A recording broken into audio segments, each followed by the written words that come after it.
Hey, there's a lot to talk about because there's plenty of football, there's basketball. We've got it all to talk about here on another Sunday edition of the Sports Rush. How are you, everyone? I am Brett Rump.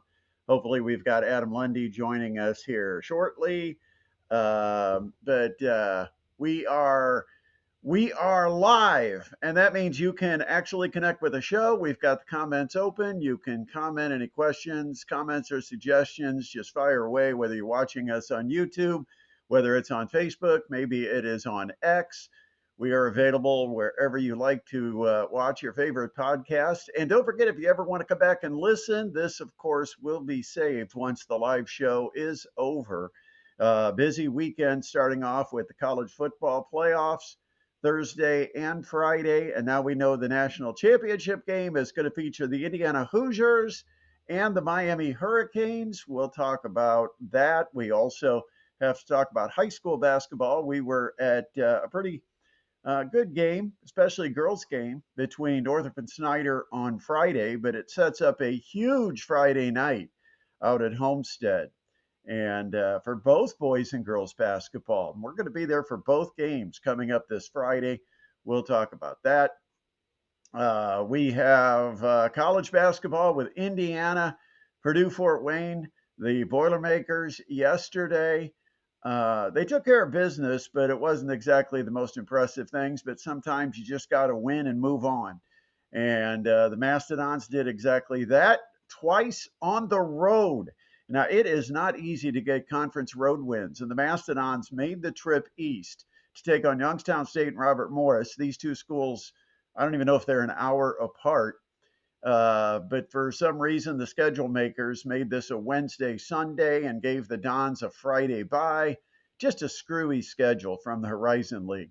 And so the Mastodons, my understanding was the Mastodons were going to be making the trip like they always do, going to Youngstown State and then traveling down to Robert Morris. So I had said I wouldn't make the trip. Well, then it turned out being two trips, but I still, I guess, didn't make the final leg of the trip. So I kind of missed it today. But the Mastodons took on Robert Morris and got a victory. Big thrill.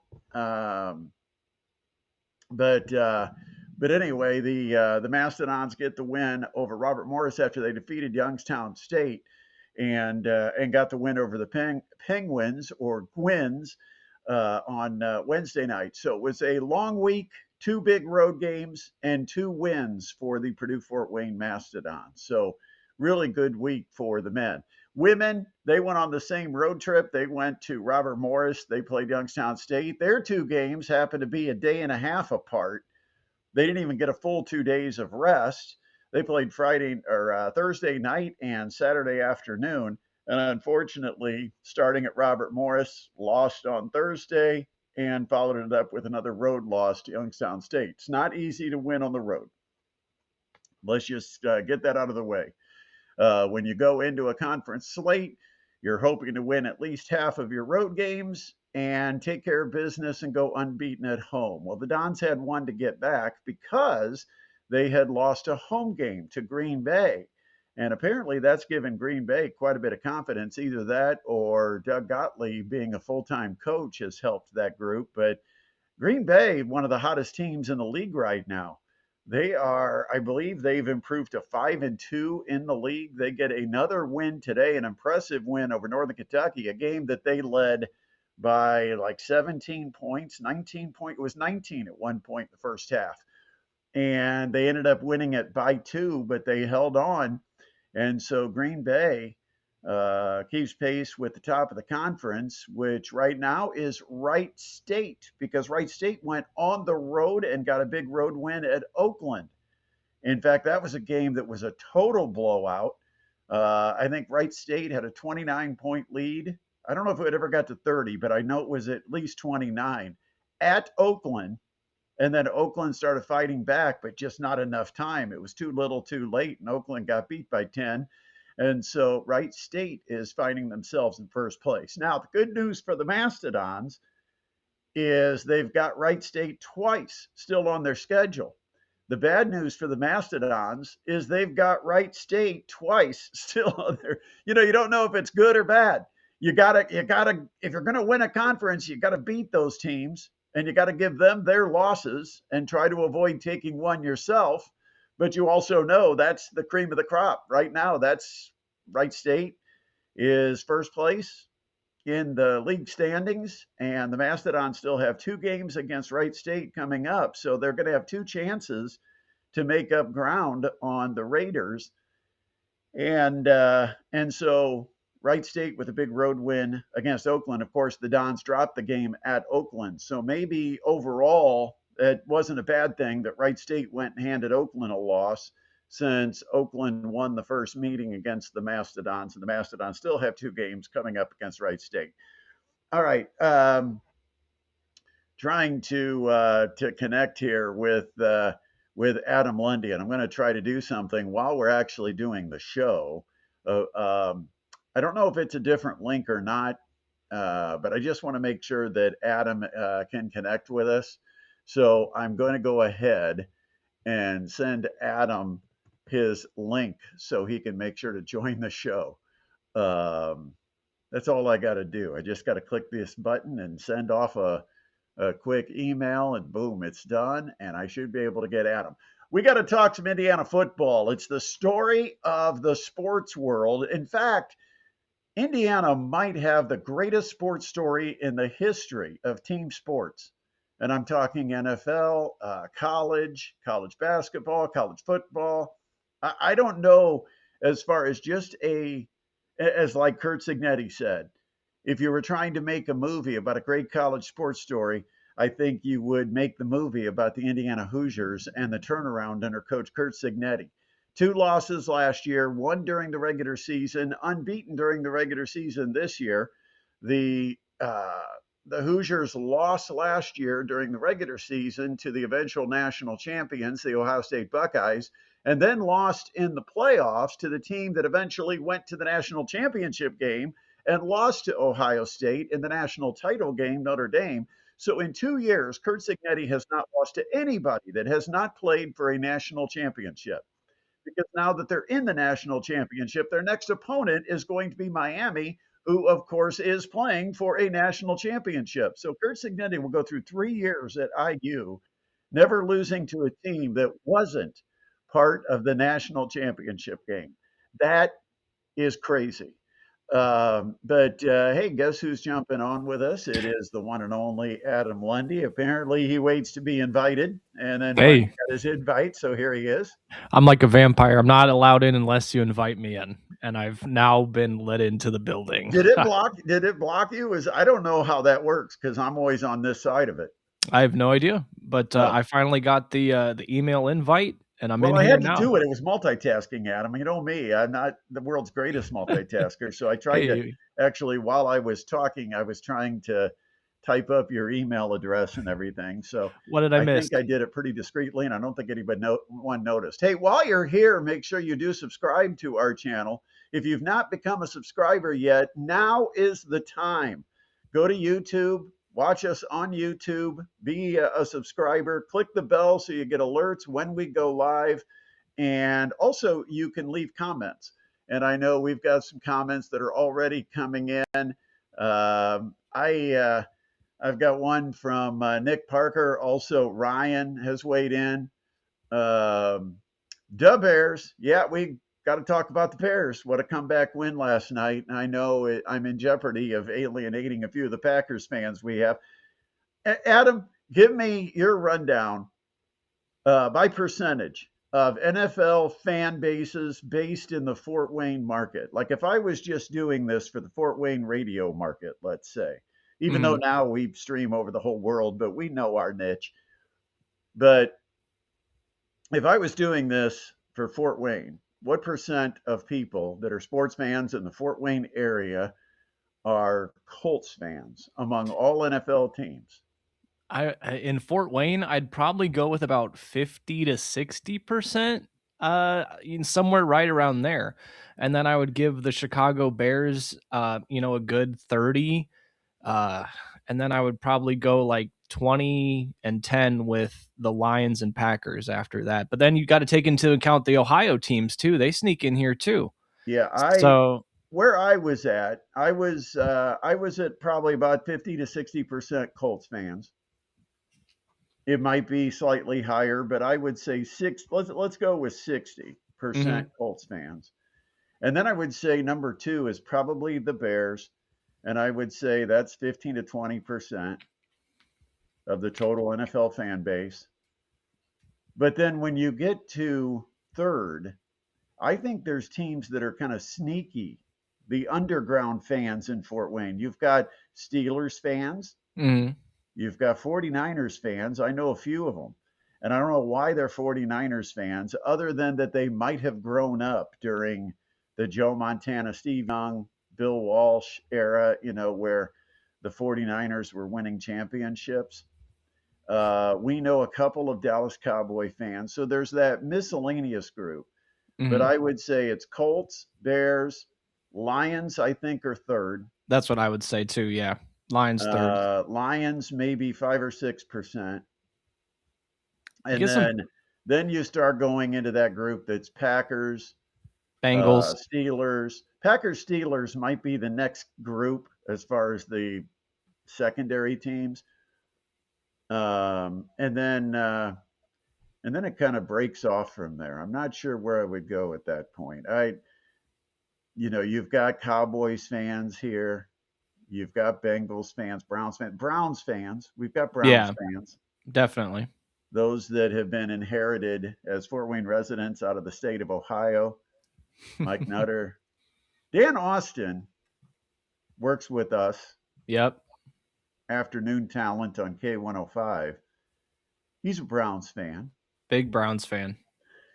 Anyway, so so That's getting about how back I'd to our, break it our up. college football, Indiana Hoosiers get the win over the Oregon Ducks, and everybody wanted to think, and you can back me up. I'm not making up stories just because it's after the fact. Everybody wanted to think that it was an advantage to Oregon to play Indiana a second time because it's always tough to beat a good team twice. I don't think it's as tough to beat a good team twice as it is to beat a good team once. I mean, beating a good team is beating a good team. I think where you do start to see the scale even out is if one team's won the first two meetings, and these are two really good teams that are very evenly matched, then by the third game, I think the odds, the percentages start to give the advantage to the team that's lost twice because eventually they're going to win one. It's like playing at the blackjack table. If the dealers beat you like four or five hands in a row, and you figure they're getting the same cards I'm getting, that eventually it's going to be my turn. And it's kind of the same thing. It's like eventually the two teams are going to somehow even up because you figure if these are two teams that if they play 10 times, one team wins five, one team wins five. But I don't think that was the case here, Adam. I think Indiana was a distinctly better team than Oregon. I thought they dominated Oregon, but a couple of plays, the pick six, a couple of other plays, let Oregon keep that game reasonably close, and it was at Oregon. And I don't think Indiana was playing their best football yet.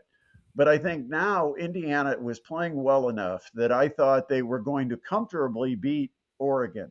Now, it is very hard to come out and say, I'm going to pick the score 56-15, or it ended up, I think, 56-22, but it was basically a 56-15 game, and the backups put a touchdown up that was meaningless late. But nobody's going to predict 56-22. I predicted 34-20 and thought it was a fairly bold prediction based on the spread, which was what, 4.5, 5.5 points. Yeah, I mean, it was less than a touchdown, and I had 27-20 because, I was just going by I was looking too much at their past matchup as well a little bit in my score prediction when it was that 30-20. So, you know what? Credit to the Hoosiers for absolutely laying a walloping on the Ducks down there in Atlanta, man. I said it last week, with the Rose Bowl, but after this week, it's just further evidence this is one of the best turnarounds of a program we've ever seen. When you consider the coaching staff at Indiana and just how good they are, you give them 60 minutes of game film for them to look at of how their team matches up against your team. Then it becomes which coach is going to have his team more prepared Which team has the cerebral advantage, has the intelligence advantage because they pick up on some reads or see some things they saw before. And I give that to Indiana. I mean, it's a smart football team that plays very disciplined football. They've got a terrific coaching staff, and this is no knock on Dan Lanning, but I think people are starting to agree with me that Kurt Signetti might be the best coach in college football. And welcome to the bandwagon. I've been your conductor and your driver of this bandwagon from the beginning. But the reality is, I think people are starting to see there's something special about this Indiana group. It starts with coaching, then it becomes the players and how well they execute game plans and how well they play together. There's no unselfishness, or there's plenty of unselfishness. There's no selfishness. It's not like one guy wants his fair share of carries or catches. I mean, you look at the two running backs that have played together throughout the entire year with Hemby and Black, and you realize those are two guys that probably could be a featured back and play 75% of the downs, but they don't. They split it almost 50-50. They split the carries almost 50-50. And then the receiving core, where you've got three guys that could easily argue they're the number one receiver for the Indiana Hoosiers. I mean, I don't know who you call the number one receiver. Is it Surratt? Because Omar Cooper made the biggest catch of the year at Penn State. Is it Charlie Becker? Because Charlie Becker has maybe performed better than either one of them over the last month of the season. I mean, it is such a balanced team, and it's not necessarily that this team is going to have 10 first round draft picks, but this team's got a lot of guys that are really good college football players, and they all perform at their potential, and they generally don't slip from that. They play right up to their potential, and they do it every single game. Yeah, Ryan commenting, making a great point, saying the preparation and execution are like something we've never seen before and may never see again. And he's right. I mean, there have been, the Hoosiers look so prepared on both offense and defense that I've seen accusations of cheating on Yeah, social media. I've yeah. seen accusations that they know the playbook of the other team, but that's just a credit to how prepared that Signetti and his staff has had this team. And it was another game where, like we said last week, if you had to point out a flaw, a weakness in this Hoosiers football team, what would you point out? You asked Shannon that question. But again, it was another week where we saw every facet of the team being completely locked down, whether it was defense with their scores for that ended up going towards the final score, or Mendoza looking surgical as he's been. It's just really a testament to the coaching. That's and that Indiana made a statement on the very first play of the game on the pick six, where D'Angelo Pond stepped in front of the receiver, took it into the end zone. Indiana had the lead. Their offense hadn't even been on the field, and they were already up 7-0.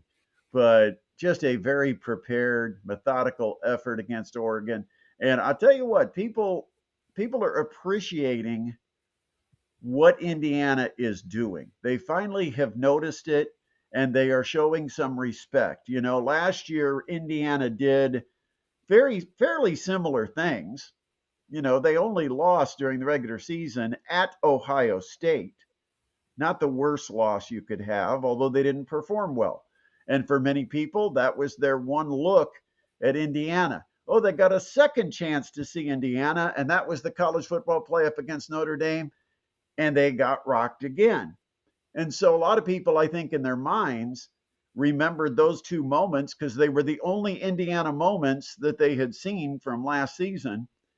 And they came into this season and think, yeah, the same thing's going to happen. They do this. They did it last year. I know how it is. And so all of these people that were saying, first of all, Alabama would just totally smoke Indiana and it would be a dose of reality for the Hoosiers, et cetera, et cetera. Those of us that have watched Indiana football and actually have paid attention knew that that wasn't going to happen. Um, it was not going to be even close or competitive. Indiana was a better football team than Alabama. I was hearing a lot of the same things about Oregon that, well, they may have gotten Oregon the first time, but that isn't going to happen again. Indiana's just not as fast or athletic or physical. And it's like, dude, do you watch football? Before you go on YouTube or TikTok or any other place that you're posting your nonsense, you might want to actually watch a little college football and learn something about this Indiana squad. They have the best quarterback in the game. They have outstanding skill groups. I mean, running backs, receivers. They've got the hoggies up front. Is that what he called them? The hoggies? I'm not Mendoza sure. was talking about the linemen. But the offensive line, the defensive front, they're active, they're physical, they take away the run. I mean, Oregon struggled to even get back to the line of scrimmage when they handed it to a running back. 10 tackles for loss in that game, 3 quarterback sacks. Indiana was sending Oregon's offense in reverse. It's been one of the most dominant seasons. And so the question comes up, and I think it's a fair question to start to ask about. And we're one win away from where it really being relevant, but this could be the first team to go 16-0 in the new format of the college football playoffs. I think a lot of people want to compare Indiana to the Joe Burrow, Justin Jefferson, Jamar Chase, that LSU team. And I guess the question is, which team is better, and is this the best college football team of all time? If they win, and they win even slightly convincingly against Miami, because remember, they're going to Miami to play Miami for a national championship. It ends up being non-neutral site. It ends up being a home game for the Miami Hurricanes. But the bottom line is if Indiana wins this game somewhat comfortably, does Indiana put its stamp on the history books going down as the best college football team we've ever seen play? Give me a good reason why it's not an undefeated season. Big Ten championship over number one ranked in the country at the time. Undefeated through the playoffs, obviously, to make it to the championship game, and then going and winning on the basically, but not basically winning on the home field of the opponent for the national championship. Has anybody ever done that before? Probably, but I'm not going to go back in the history books and verify it. Anybody that can get me a media credential, I am offering my services to make that trip down to Miami. I've done Yeah, this before for games in Miami. No yeah. one takes me up on it. You don't even Uh, need hotel. You don't need hotel. I don't So even need hotel. You don't have to pay for hotel. just get him in there. Get him in there. Just, Someone. just, yeah. In fact, well, I can't say I can cover the plane flight because I looked at the flights and they're about as expensive as tickets. By the way, have you looked at tickets for this game? If you're thinking, maybe, boy, that'd be kind of fun to go down and watch. And I saw that atmosphere in Atlanta and that looked crazy. Get ready to pony up for a pair of tickets. At least $8,000 for a pair of tickets for the nosebleeds in Hard Rock Stadium. Nuts. Now, I can tell you that the upper level tickets, they're pretty high up, but they're not the worst seats that you could get in a football stadium. But they ain't worth $4,000, I'll tell you that. And airfare is going up as well. I'm sure hotels are ridiculously expensive. I don't have to worry about that, but it would be kind of fun because, I mean, who knows? Kurt Signetti, I said this on my short little video, Adam. Kurt Signetti has not been a comic, but he's been a prophet. We thought he was joking, that there was some sarcasm when he said, first off, Purdue sucks, but so does Michigan and Ohio State. Well, it turned out he's beaten all 3 of them at least once now. Beats Ohio State for a Big Ten championship. He's 1-1 against the Buckeyes. He is 1-0 against Michigan, and he's 2-0 against Purdue. So he was not lying when he said that. We thought it was a joke. We all got a good laugh out of it, right? The press conference when he said, "I win. Google me." Thought, boy, that's a guy that's a little full of himself. Welcome to IU. I mean, does he realize he just took the Indiana Hoosiers job? All I do is win. And all he's done since taking IU is win. I mean, he's the best college football coach in the country. I mean, we can just go ahead and lay that on him right now. There's no question about that. And the best one was when he was questioned about all these other job openings, the Penn State and other job openings. What did he say? Why He would I want to said, go? "I'm building the next great college football superpower right here in Bloomington. Why would I leave?" Well, he wasn't really joking about that either. Nope. And like we've mentioned in our past couple weeks, he's still killing the transfer portal. I've seen a couple new commitments to the Indiana football program today that look like quality players out of the transfer. I've also seen he's added some high school 5 stars, so he can hit the high school trail as well. So he can't. It's not just 22-year-old super seniors anymore. You look at what he has done so far in picking up the transfers, and it's not like he's picked up a ton of them, but he's picked up some key guys. Now, his nucleus that he brought in from James Madison, they've played a huge role in these last 2 years. Um, but getting Mendoza, huge pickup. He's got the Josh Hoover kid out of TCU lined up for next year. He's also got Alberto Mendoza, who's going to be coming back, we expect. Um, but if you're a transfer or if you're a high school recruit and you watch this team and see how they're coached and how disciplined and how well they play and the improvement that players have made and guys that came into college football as no star players that are now going to be NFL athletes playing on Sundays, guys like Aiden Fisher.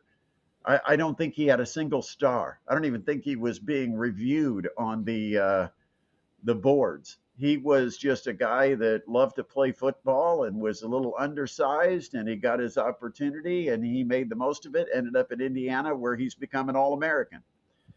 And you see that you're like, that's the way I want to be developed. I want to get my shot. I want to be a part of what's happening in Bloomington. You see the celebrities, Mark Cuban with a major donation. That means now there's money behind Indiana. John Cougar Mellencamp or John Mellencamp or Mr. Mellencamp, whatever he calls himself these days.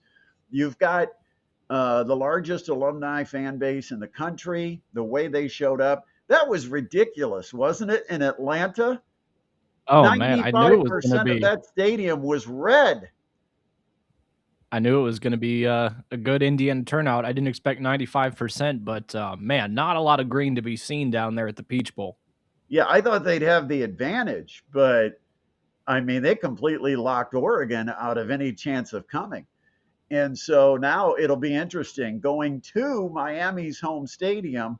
Can they can they do it again with the ticket prices what they are? Mark Cuban needs to make a big old donation and buy up the stadium and give out tickets. What a great promotion it would be for Mark Cuban to do such a kind thing.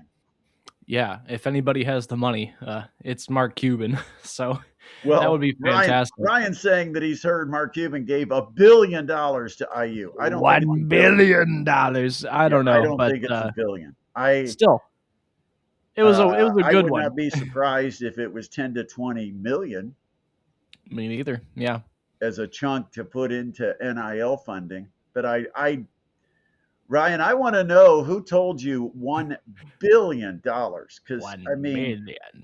he's a good businessman, and I'm not sure he's got a heart that's quite that big, because that's a lot of money to give away for your favorite college football team. $1 billion. That would basically build a new stadium. Yeah, I Maybe that's mean, what it's for. Mark who Cuban, knows? Mark Cuban Field and Bloomington. Cuban Stadium. Yeah, I don't know how good that's. Cuban Um, Stadium in Bloomington. all right, some great stories. Fernando Mendoza, for the sixth time this season, He throws for more touchdown passes in a game than he has incompletions, or at least as many. 6 times this year. 40% of the games, Mendoza throws for more TDs than he has incompletions. Watching the NFL this weekend, you got a chance to see some of the quarterbacks and some of the elite throws that are made. And we saw as good or better throws being made by Fernando Mendoza on Friday night than anything we've seen in the NFL. And I'm not taking anything away from the NFL, but Fernando Mendoza can make all the throws, the short out route, the intermediate out route, the post. He can send a deep crosser. He can throw the fade and lay it out there for his man to go make a play like Charlie Becker did when he went up on that 50-50 ball. Just put it in a perfect spot for Becker to go up and get it in almost a jump ball situation. He's mastered the back shoulder throw. He uses that frequently with Elijah Surratt, and it seems like their timing is always impeccable, but the ball is also right there on that back shoulder. I mean, the one thing about the back shoulder throw, that's not a natural thing. When you grow up throwing a football, you're not throwing back shoulder throws unless you're just a bad quarterback and doing it by mistake. He actually is intentionally throwing it slightly behind. But to get that down where you know where the receiver is stopping, where the defender will be, so that you can tuck it in that back shoulder, it's a skill. It's a rare trait for a quarterback just to have that almost subconsciously. He's great at it. I mean, he makes every single throw. He's obviously a terrific human being, and Crushed his little interviews. goofy at times. Yeah, but it comes off as authentic, though. It doesn't come off as forced or Yeah, anything. I mean, he's just joyous about everything. But But yeah, that's go ahead. Go ahead. no, I was just going to say the other thing about him is he also is a great disciple of the game, and he's not one of those guys. We heard the rumors about Anthony Richardson and whether or not he was the guy committed to the film room and to the study. And clearly, Fernando Mendoza has been a freak. I mean, he's been Peyton Manning esque when it comes to studying the playbook, studying the game plan, watching film, trying to figure out reads in the defense. I mean, the greatest of quarterbacks were those types of guys. Tom Brady.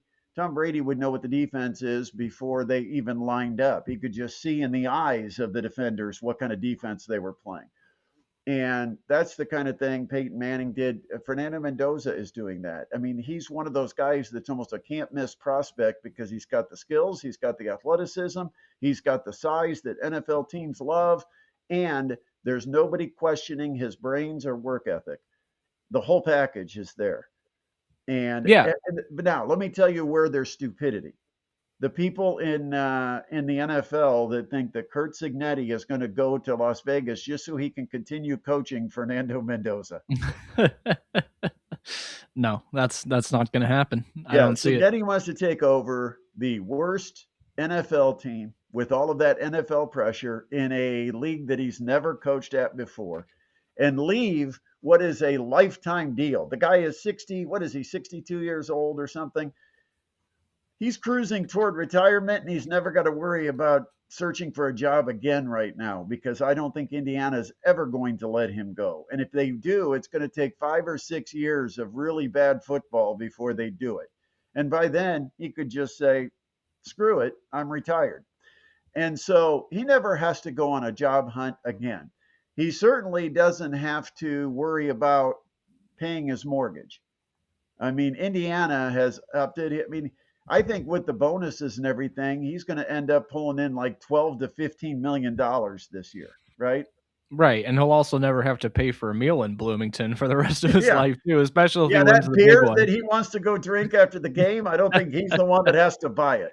Nope, I'm sure that's on somebody else. But going back to Mendoza, I mean, like you said, if you just look at the box score and you just see that, he's 17 of 20 attempts and there's a lot of Indiana rushing, you can easily look at that and think, oh, that's a quarterback who just, made the throws that he needed to. They were probably short and he was probably carried by his rushing game of his offense for a good portion of the game. And that's great for him. He can be a system quarterback, but that's not what you see when you actually watch the game.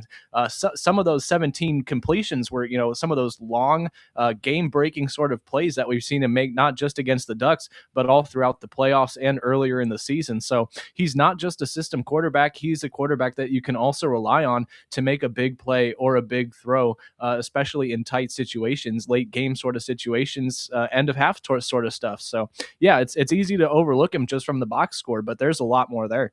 Our our comments are now being overwhelmed with billion or million. How much money does Mark Cuban have? How much did he Yeah. give?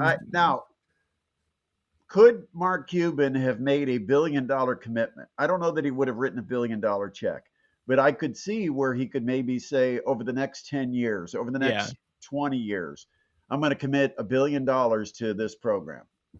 Okay. Because he does have that kind of money. And, how much is enough? And Rick Longsworth said he Googled it and his net worth is like $6 billion. So it's there.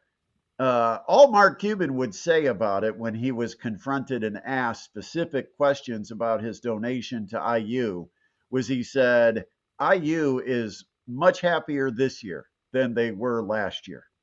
And I'm sure it was a big amount, whatever you consider a big amount in today's NIL world. I think Indiana is well taken care of. And now, are they going to have the money to build a new stadium? I don't know. Do they need one? Yeah, they need more seats. 57,000 seat stadium isn't going to be big enough now that the Hoosiers might win a national title. They're going to have to figure out how to get more seats in a Memorial Stadium or build a new stadium. But Indiana's been willing to invest all other areas. Yeah, no question. And just for reference of his past donations, he gave Indiana $5 million for a sports media center in 2015, and he gave $6 million for the school's rugby club. So if he's willing to give up $6 million to fund the school's rugby club, and he calls this one a sizable donation, I don't know. We might be looking at over 10, but I don't want to speculate too much. Yeah.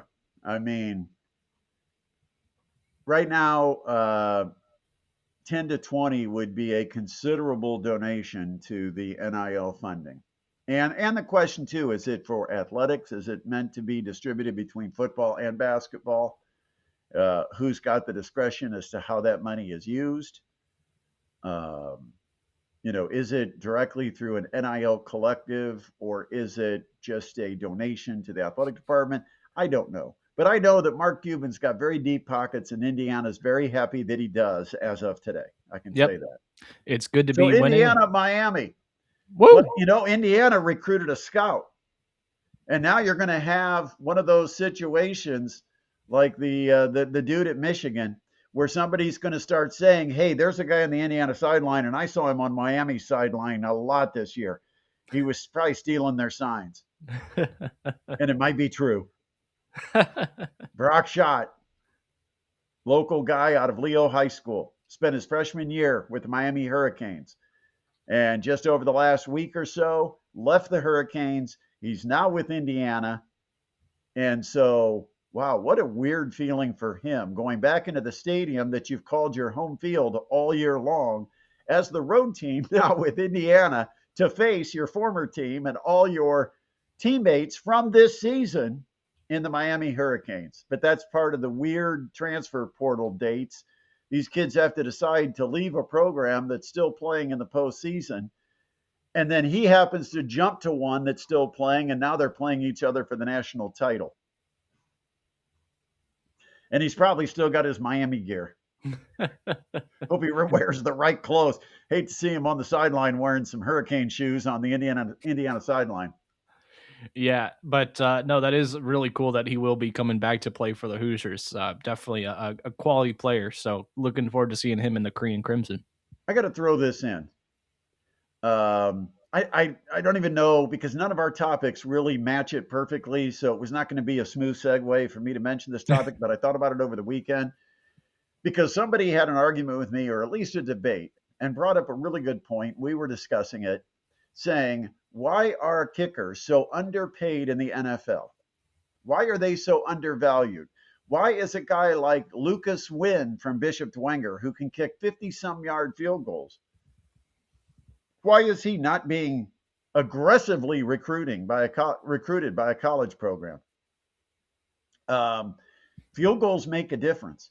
And I started to think about this, and I thought, in reality, and this when I say reality, it's not what they earn; it's their value to the team. Aren't they the number two player on an entire football team as far as importance and value?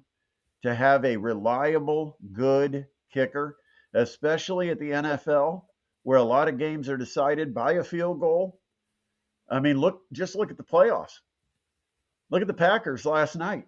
Two missed field goals, missed extra point, cost them a football game against the Chicago Bears. Um, and and I started to think, why are they among the cheapest players as far as pay on a team when they need better agents is what Mm.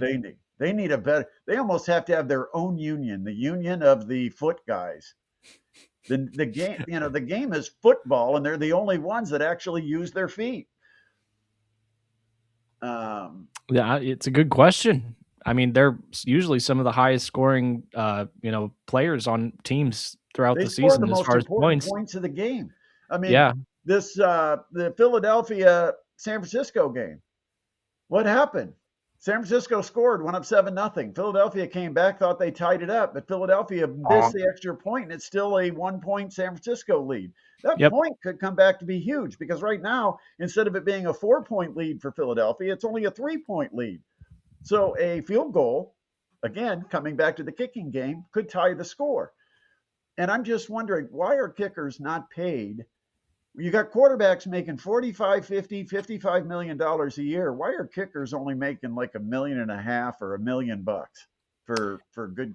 I think there's some that make 2 or 3 million.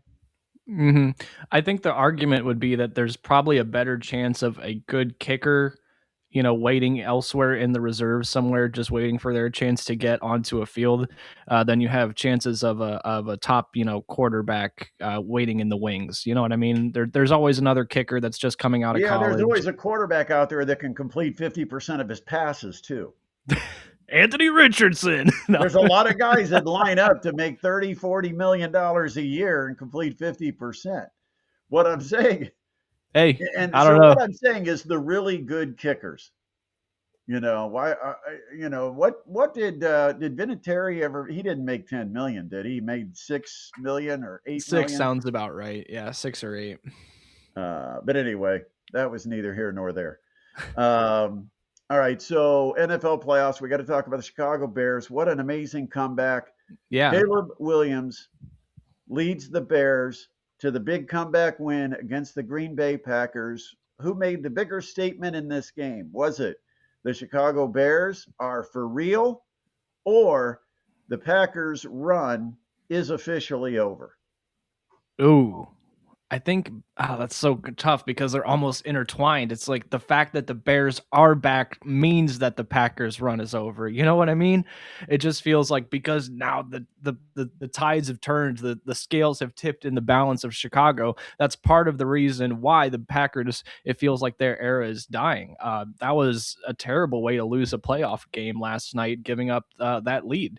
And I'm sure they all feel pretty depressed about it and like they need to make some changes up in Green Bay. And like they said, Chicago Bears players after the game were saying, we're here now. So I'm going to say it's more of the Bears being here and ready to rumble. It also shows you what getting the right coach can mean.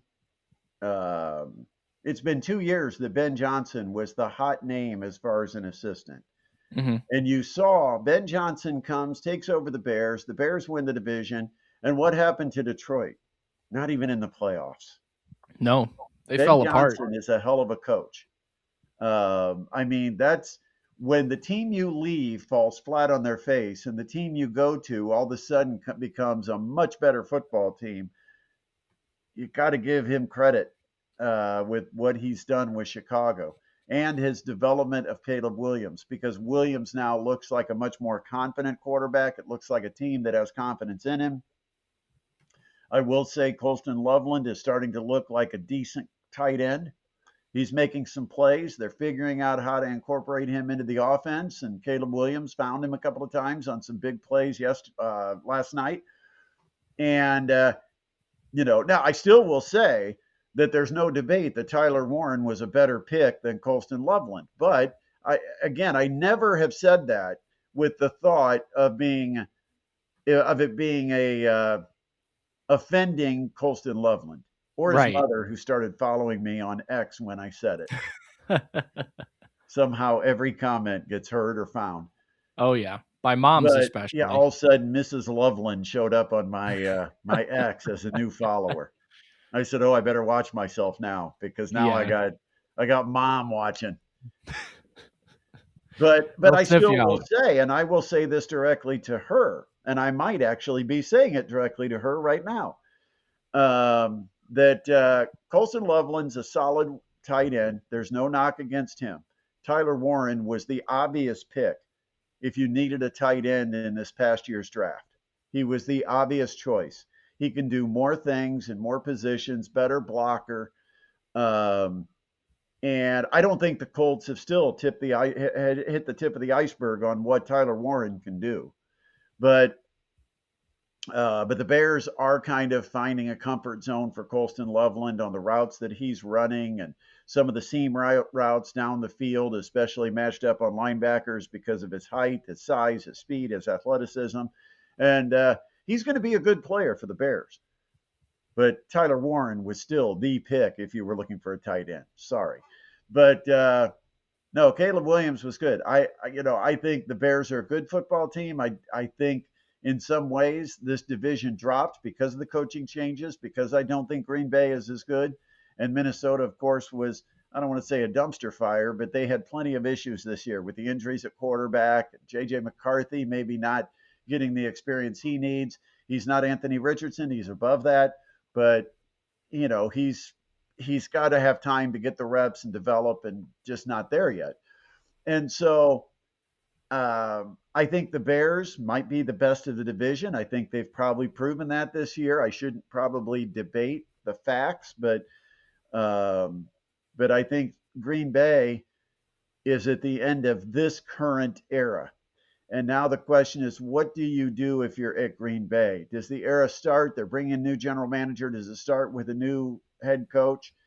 Because here's what's going to happen. This is the way I see this. Okay, mark my words. You don't even have to mark them. You just have to come back to the YouTube channel because it'll be saved by YouTube anyway, whether I like it or not. We used to have some control over what got podcast after the show. If I said something really stupid, we didn't have to podcast it. Now, if I say something stupid, it's out there forever on YouTube. And believe me, everybody finds it. Oh yeah. But here's what's going to happen in Green Bay. They're going to decide to move on from LaFleur. They're going to hire John Harbaugh. Did you know? I found this out this morning that John Harbaugh has a home in the Upper Peninsula.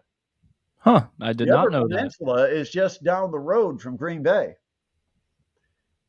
His family is from Michigan. His dad was the coach of Western Michigan, and that's not far away. It's just a hop over the lake. It's a big hop, but it's a hop over the lake to get into Michigan. He's a Midwestern guy. I think John Harbaugh would appreciate the idea of coaching the Green Bay Packers. To me, that's like, coaching one of the blue bloods of the NFL. So I, um, I think they will hire John Harbaugh, and Matt LaFleur will be then hired before you can blink by the Miami Dolphins, because if there's any place a guy that's coached his last, 8, 9 years in Green Bay wants to do, it's to head down to Miami and enjoy some warm winters for a while. Yeah, I could see that happening for sure. It So definitely will LaFleur be. to Miami, Harbaugh to Green Bay. And of It'll be. course, by tomorrow, they'll make an announcement that they're sticking with Matt LaFleur and it'll blow it all up. But at least that's what I'm thinking. I've got it on record. So if I want to come back and grab a short of it, it's on here. I've saved it. Because that's what I see kind of happening. I think Harbaugh would take the Green Bay job. That's what. That's Jordan what I. Love is not a drop. You look at Lamar Jackson and Jordan Love. There's not a lot of differences between these two, and I think he'll bring in, um, some coaches to Green Bay. I think he would love to have the opportunity to coach a team that's one of the heritage franchises of the NFL. So I've got a Harbaugh at Green Bay, and I've got LaFleur ending up landing on his feet in Miami. Yeah, I could see that happening. I think the thing that has to fall first is definitely where Harbaugh is going to end up, because I think that'll make the rest of the dominoes fall once one of those teams wins the Harbaugh sweepstakes. Ryan commented, somebody at church said that there was a rumor on Facebook that Harbaugh may coach the Colts. I don't see that happening, especially after the Ursay Gordon commitment to Steichen and Ballard for the upcoming season. So No, and yeah, I don't see that happening. no. Um, I mean, if they were going to have a Harbaugh, why wouldn't they have Jim? They could have, yeah, back when he was wanting to go to the NFL. But yeah, no, I like I said, after the commitment to Steichen and Ballard for the next season, you're not just going to switch to Harbaugh and fire Steichen just I because he mean, there's became a lot of available. teams that probably think Harbaugh is an upgrade from who they've currently got. I'm sure, quite no question about it. But I But thought it was odd, and this is where this all comes from, Adam, mhm. is I thought it was odd that the Ravens announced that they were moving on from Harbaugh, and the next day the Miami Dolphins reverse course on McDaniel because they had said that he was going to come back next year, and they reverse course and let him go the very Yeah, next day. And I thought, I think that's domino effects. I think that's cause and effect. That is Harbaugh being available, Miami wanting to talk to him, and Harbaugh not being willing to talk to a team that has a current head coach. And so they thought, this is too great an opportunity for us. We were 50-50 on McDaniel to begin with. Let's make the move now and open up the door so that we can talk to Harbaugh. But I think Harbaugh, just because of the stigma, the name Green Bay Packers. Now, the Miami Dolphins have some history, and it's a beautiful place to live. It just depends. But Harbaugh's a Midwestern guy. Um, I think I think the Packers organizationally are a step above where Miami is, and so I would put Harbaugh in Green Bay, and then say that that means LaFleur is on the market, and I think Miami would jump at getting LaFleur hmm, and bringing in a guy who's a annual playoff coach and somebody that has a pretty proven track record. I think he's the best they could get. So that's how I see it. And I yep. figure anybody that's lived in Green Bay for the number of years he's lived in Green Bay, he's going to be so dang glad to get out of there and go to a place where my wife reminds me today was like 83 or 84 degrees. My Oh yeah. son was out riding his motorcycle over to Naples. So, Different world down there, what was but the weather in Green Bay? Was it motorcycling cycling weather? Doubt it. doubt it, man. Cold one. So Um, yeah, all right, high school hoops. good Friday night, good doubleheader. Yeah, Snyder winning both on the boys and the girls side in our 1380 The Fan coverage. But good night all around. good night because we got done early. Yep, got to see the rest of the Hoosiers whooping on the Got the whole Ducks. second half. Yep, yep, and It was 35 to 7 by the time we got home, though. yeah, I mean, I was listening to the radio broadcast on the way home, and I mean, Don Fisher sounded like he couldn't believe it. I mean, it sounded like he was in seventh heaven. Just Oh, woke up and was dreaming or something. I don't know, but yeah, they kept on repeating. No, this is not the final score. It is 35-7 at halftime. well, I think we were, I booked out of the Pizza Hut at Northwood. It's 5 minutes from my house. hmm And it was 28 to 7. And before I even got home, it was 35 to 7. And then it was halftime. And so we got a chance to see pretty much the second half. But what a game, Indiana over Oregon. But let's talk high school basketball because what we saw on Friday kind of sets up what we're going to see on this Friday. Look at the SAC. I've said all year I wasn't buying into Southside until I saw them actually play somebody.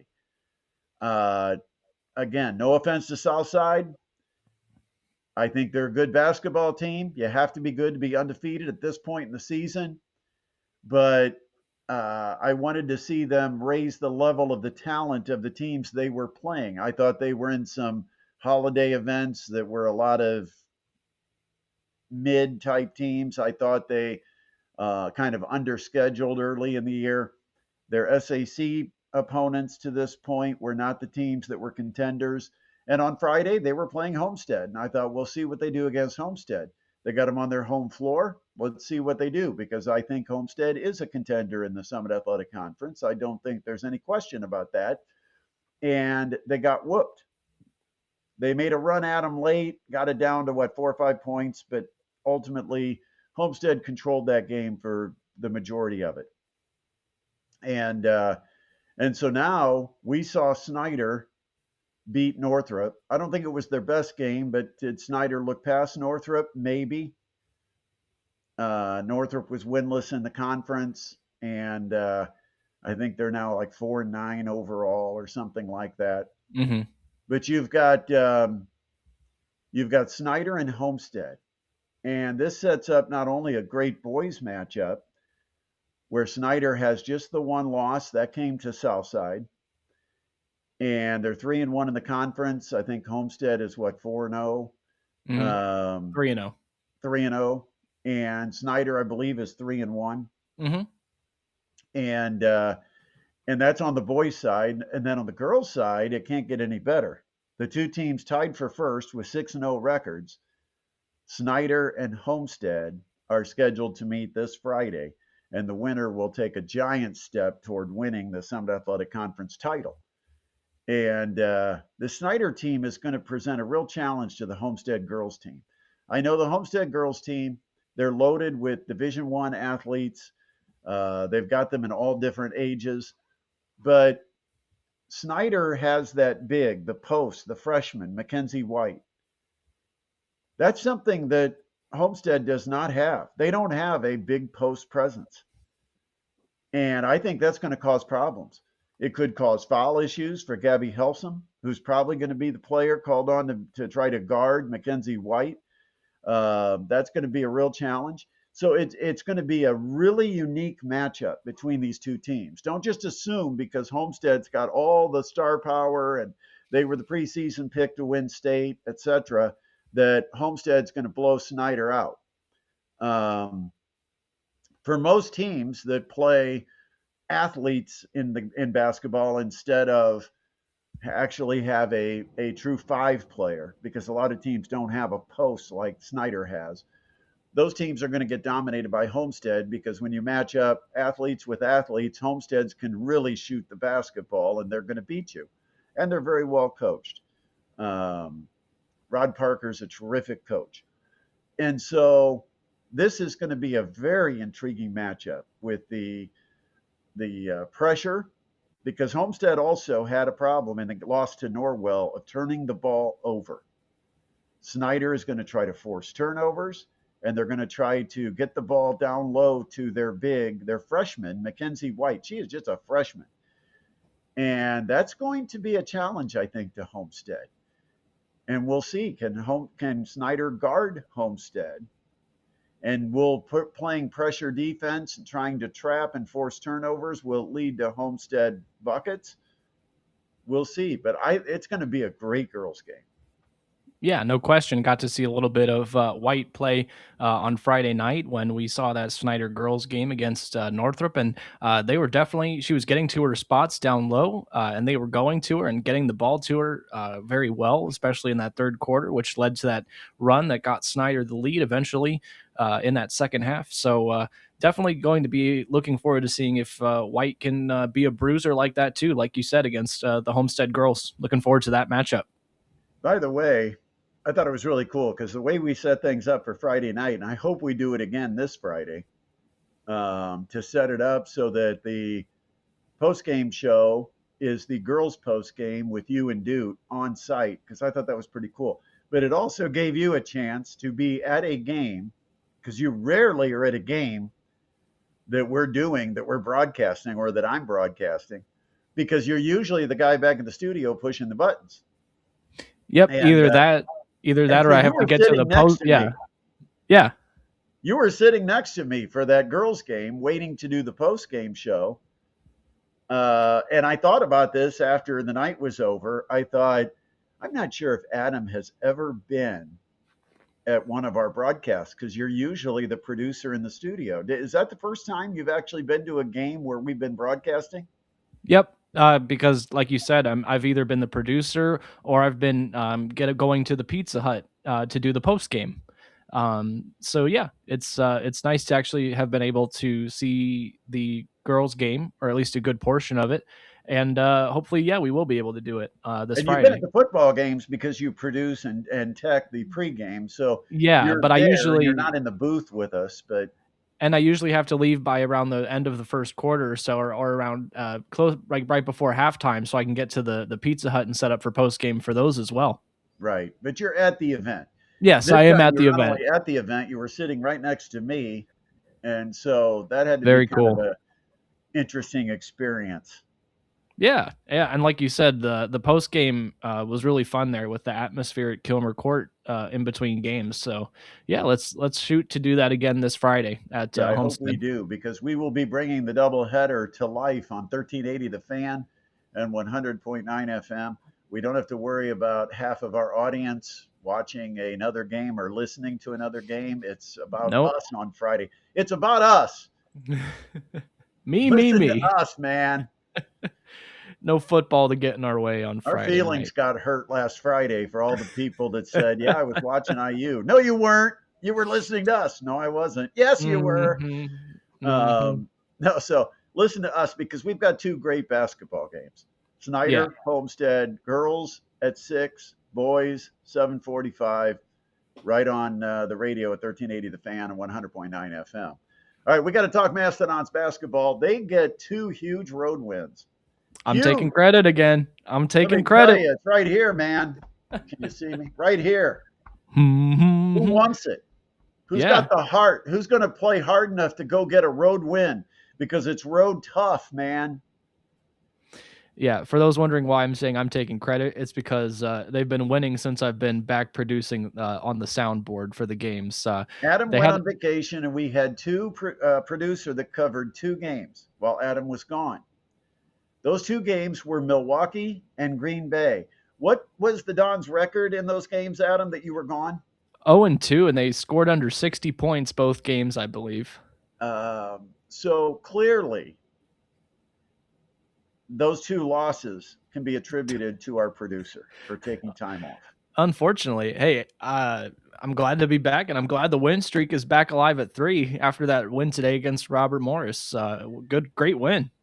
And, it's tough to win road games in conference.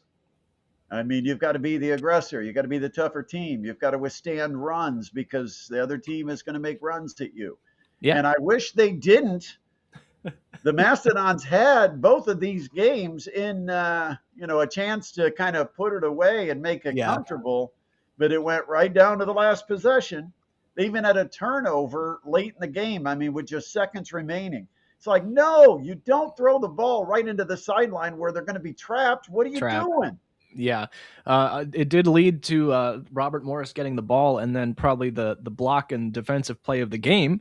We'll give it that, but you don't want it to happen in the first place. I will, I think this would be, we have to remember to do this. If I ever take a day off again, we have to remember to hook a camera up to my computer while I'm watching the game and just to get my reaction. Because I will tell you this, it's, It's a lot it's, different than when you call the game. yeah, there's a lot of freedom in being able to actually say what you feel at the moment. Yeah, it's we would not be able to air what you say there, but it would Not, have to be a not a couple YouTube of times. special. There were a couple of times. There was a missed layup, and you know me. Oh no, you can't do that. Oh no, you can't miss layups. I Not on always the say rum the three squash. pointer is sexy, but layups and free throws win basketball games. Free throws, the And 2 ones if late. you get to the basket, you've got to finish it. End of Yep. story. It's too Yep. hard to get to the basket to get a layup. You've got to make it. It's too hard to get to the free throw line. But when you do, you've got to make it. And so My computer survived any kind of outrage that I might have had over a couple of missed layups and a couple of missed free throws. Good. But I'll tell you this, the guys played hard, and love to see that effort. Defensively, I thought they were scrambling to shooters much better than they had earlier in the year. I think they're either getting more comfortable with the rotations or the rotations have maybe been changed slightly, but they're closing out and they're not allowing the ball to beat them to a shooter and giving shooters wide open looks. Now, it did happen a couple of times today, and part of the defensive philosophy, no matter how you set it up, is always going to leave a guy open. I mean, every team, if you skip it in just the right place from the right angle, you're going to end up with a chance. Otherwise, you're probably going to give up layups on every possession. So it's going to happen occasionally, but I thought their reaction to some of the skip passes and stuff was much better. The one time I got wide open for a three in the corner, it was because they came and set a back screen on a guy and might have moved a little bit, but that's neither here nor there. I'm not going to make excuses, but they left a guy open who got a three. But this game came down to a final possession by Robert Morris with just seconds remaining and their best 3-point shooter lining up to shoot a three. And they ran a play where they threw it into the middle, which, of course, I've told you this before, Adam, because Youngstown State ran this a couple of years ago. And I said, if it's a 3-point game and they throw it in the middle, I'm not even guarding the big man. I'm giving him 2 points. You want to turn and lay it in? Turn and lay it in. I'm guarding 5 guys on the perimeter. Right. And they lobbed it down low. He immediately caught it and kicked it out because the guy was running the perimeter going through the old picket fence type of thing, right? Right. CJ Hadnot was chasing him all the way around the arc from the left side to the right side. The guy catches the ball, goes up with a catch and shoot. Here comes Hadnot. Hadnot went up and blocked, and I mean stuffed. This was one of those where it was hand on ball as the shooter was trying to shoot it, just stuffed it right back down on him. And the Dons came away with it. One of the greatest athletic defensive plays you're probably going to see to decide a game. I mean, we have highlights all the time on ESPN or on SportsCenter that are a guy hitting the 3-point shot to win the game. Tonight, I hope for the top 10, ESPN considers, how about airing a guy blocking a 3-point try that could have tied the game? Because that was that good a play. It was better than just making the shot, to actually be a defender that can go up, block it, and not foul. And it was clean as could be. Super impressive foul. Like you said, he almost came from behind the shooter and almost jumped up to the front of him. And he got so high on the ball, he kind of got his hand completely around it and almost clawed it downward, which helped him get the possession It's of like the he ball for the spiked it. Dons. He got over on Yeah. top of it and spiked it down. Yep. Got a good Incredible. claw on it. Yeah. So huge athleticism there and just great block and game saving block there. So, yeah. Big buckets from Chris Morgan, who hit a Yeah. driving layup. He hit a couple of 3-pointers. Max Nelson was huge, especially in the first half when the Dons were building their initial lead. Then it got closed up at halftime. Then they built the lead even bigger in the second half, and then it got closed up. But Max Nelson hit some monster threes. Max Nelson hasn't had a typical Max Nelson year. And so we've been waiting because it's not that he's a bad shooter. He's a great shooter. He just hasn't had the ball dropping in. And I can tell you a little bit because I studied a lot of film on him. When he misses, they're just about 6 inches flatter than when they go in. Just a little bit of extra arch, just the way it comes off his fingers. But anyway, but he was dropping in triple after triple after triple. He's hit 4 of 7 from 3, and I think all of them were in the first half, if I'm not mistaken. I could be mistaken. 3 of them might have been in the first half, but he hit some big threes that helped the Dons get to a lead. And once you're playing with the lead, it's catch up for the other team, and it's a lot more energy that's exhausted trying to catch up. And Robert Morris had to make a couple of runs at the Mastodons, and that burns a lot of energy, and it's just a lot of energy to get back into the game. And then the Dons were able to withstand those runs and win the game. which is very tough to do on the road. You see a lot of teams come back when they're playing at home. So big win. It means that I get ice cream on the next road trip. Nice. But yeah, it worked out. Nolan got to do the game. Yep. Yep. Made it So over there to Moon Township. yeah. And So if he wants to trade me the game check for his ice cream, I'll give him ice cream. yeah, I'll I make don't that know. trade I don't because know. I think I'd come out ahead barely. But anyway, Depends on what um, ice cream you buy. yeah, it does probably with some of today's prices. Anyway, but a huge pair of wins. Dons now have the week off, which is nice. Get a little bit of a Yeah. break after 2 games on the road. But they're going to have a monster home game coming up next Sunday at Gate Center. We love games at the Gate Center because Nice. it's free parking, it's cheap concessions, and it's great seats with an incredible atmosphere. Hmm. And Milwaukee is going to be coming in, and the Dons owe Milwaukee one because Milwaukee got the best of the Mastodons when the Dons could have jumped out of a boat and wouldn't hit water when they played in Milwaukee. So they're going to be better this time around, Yep, and that's going to be a good you'll be one. on the board, so they can't lose. They can't. Not if I'm producing, and I will be producing on Sunday, next Sunday. Once again, make sure you have subscribed to the channel. Make sure you give us those thumbs up. We're playing with the algorithm here. It's not for our ego. It's just to basically satisfy YouTube and let them know there's a few people that at least pay attention once in a while. So if you could subscribe and give us a like. Um, what else is on the agenda this week? We were going to talk some IU basketball, but we'll get to Yeah. that maybe on a special video. I watched most of the Indiana game yesterday, Hmm. and they had that lead against Nebraska, but I got to give a lot of credit to Nebraska because that's another team that's showing a lot of toughness. They've won at Wisconsin, I think they won at Illinois, they've now won at Bloomington. I mean, they're Yeah. winning some tough road games. So you got to give, but Indiana should not have lost that game. And again, there's some flaws in the roster construction that leave Indiana exposed in certain areas. They're not great rebounding.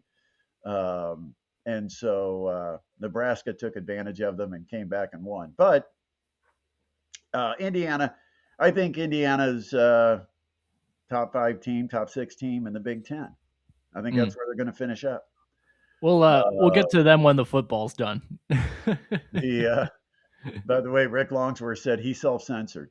I Yep. During the Dons game, it is kind of one of those things that when you've got the headsets and the microphone and the responsibility of calling a game, you really can't react to some of the things that may frustrate you as a normal fan. Hmm. I mean, this It's isn't completely something different. where, but when you get a guy that gets to the basket and then misses a layup, You can't sound and you can't sound mad. You can't be you can be upset, but you you can't can't go go, off on what them. the Yeah. hell? Put it in the bucket. Yeah. What's wrong with you? Yeah, no. Also, shout Um, out to Ryan. He mentioned his Lakeland boys are 7-3. And got an NECC conference tourney time.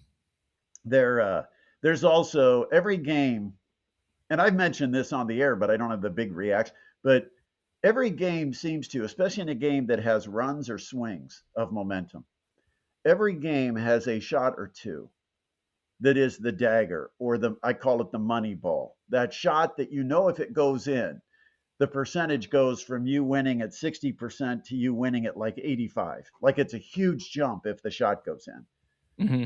Dons did get one of those tonight. Then they had a couple possessions where, again, I keep saying that somebody who takes a bad shot on a key possession, the team should just charge them with a turnover because that's all it is. You're just giving the ball up. It's Hmm. turnover. If you have a bad possession, you should just count it as a turnover. But the Dons did have one of those shots that would have been the money ball 3 when they were rolling, and it missed. And shots miss, right? Hmm. So it's not anybody's real fault. It just happens that sometimes the ball doesn't drop. But you always know that though it's that, man, if that would have gone in. And That when you know that's then when the other team starts making their run back. Didn't make the Sure. money ball, and then the comeback began.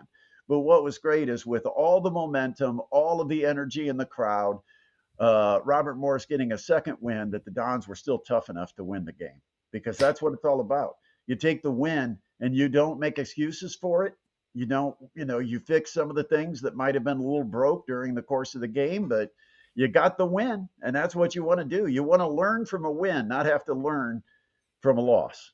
No. And Don's And got it done. Huge wins on the road at both Youngstown State and Robert Morris. Huge. That is a tough trip. Dons have lost both those games a lot of times. oh yeah, it's tough. Uh, all But right. and yeah, I was just gonna say real quick, John had mentioned during the broadcast that this is a Robert Morris team that had already made several impressive comebacks in second halves this Yeah. season. So the fact that the Dons were able to make that sure that didn't happen, this game was really good. Yeah. And they came back. They just didn't win. Yeah, they made an impressive comeback again, but it just wasn't enough. But it had Wasn't been enough enough. for Not them against the before. Dons, man. Nope, that effort. But this team continues to get better. And so I hope fans come out next Sunday and check out Don's basketball. Gate Center, be there. Kids going to be free that day? I don't know.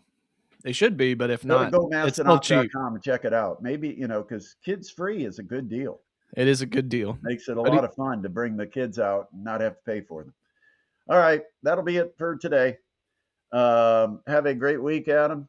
you And too. I'll go ahead and I will kind of bump you out of here, but we'll talk to you later. That is Adam Lundy. All right. So once again, subscribe, like, leave a comment, whatever you can do. Let your friends know, share the channel, and we'll be moving on. And have a great week. Hopefully, I will have a couple of videos this week. I know we're counting down toward the big Indiana National Championship game against the Miami Hurricanes. Not much in college basketball this week because the Dons don't play till Sunday, but a big high school doubleheader coming up on Friday with Snyder at Homestead. Both games will be heard on 1380 The Fan and 100.9 FM. We'll talk to you again. Thanks for joining us today. We'll talk to you again soon.